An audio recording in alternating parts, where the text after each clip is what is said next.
So, in short, this movie was fantastic, just as I'd expected. What makes it fantastic, though? Here's my review of Sherni. Wait a sec. Here's my review of Sherni. Stick around and find out.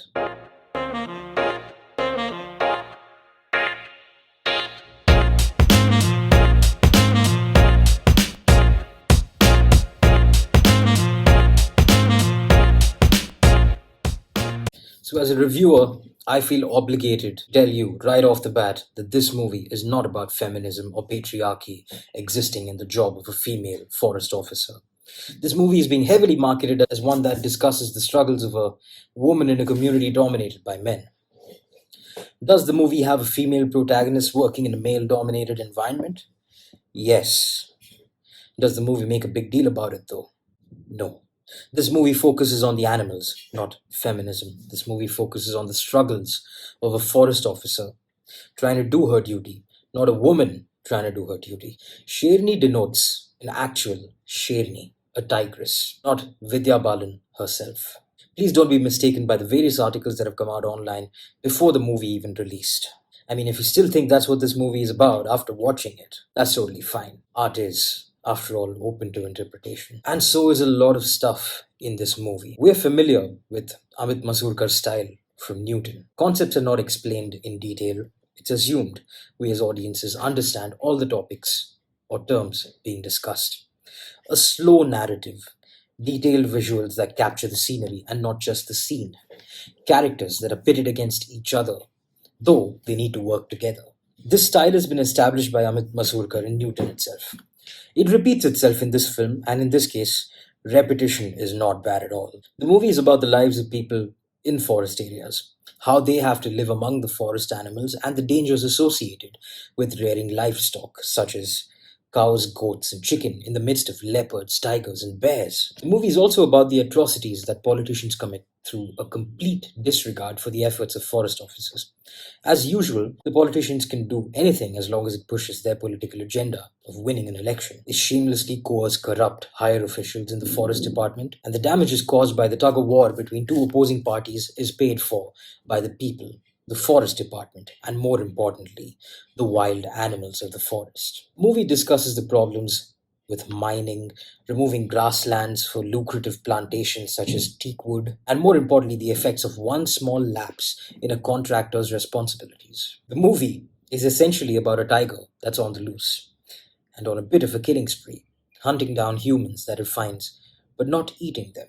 There's the forest department that wants to capture the tiger alive and release it into a national park, while there's also a politically driven group that's hired a poacher to kill the tiger. This dichotomy drives majority of the plot. I have to mention the supporting cast chosen in this film.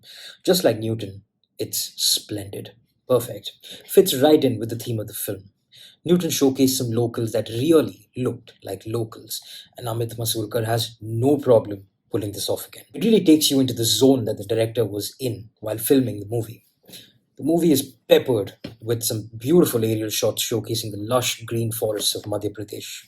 And the whole movie is almost shot in a point of view, a POV style, almost like a documentary, almost exactly like a documentary, because this movie was also very educational, and it's filled with many sequences where a forensic analysis of the tiger and its victims are done.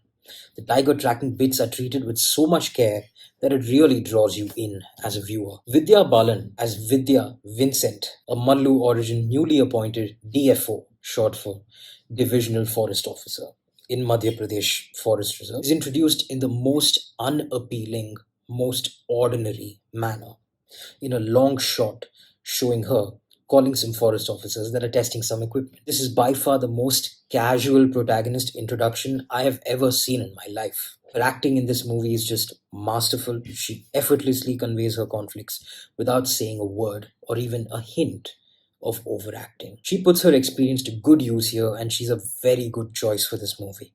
A movie which doesn't narrate but emotes its emotions. through its actors. Vijay Raz also deserves a special mention as he is on the dot from the first dialogue he utters in this film. He plays a zoologist in the movie and he is so fucking good with these serious roles. It's just beautiful to watch. I love watching comedians pull off serious, layered, character driven roles, and Vijay Raz has done this in the past. He makes you cry in Gully Boy and he makes you love him to bits in this. Overall, this movie was definitely an experience, not one you just watch, but one you definitely feel.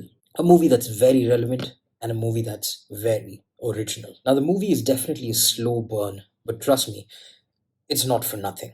It's extremely rewarding when you reach the end. The thing I loved about Newton, though, was the element of comedy. That comedic touch of Amit Masurkar is missing entirely in this movie. This makes for a very tight film that's intense from the first 10 minutes till the very end. I do personally, however, wish there was a little bit more dialogue driven humor or some visual humor present in the movie. I would have liked it better, as I did see a lot of potential for it. I'd give this movie a 89 out of 100. It's a solid film. Vidya Balan kills it. Definitely a must watch. If you sat through till the end of this review, thank you so much for watching. And if you haven't subscribed yet, please subscribe. It's totally free and it helps me help you to stay aware of what to watch and what not to watch. So have a good time at the movies, folks, and see ya.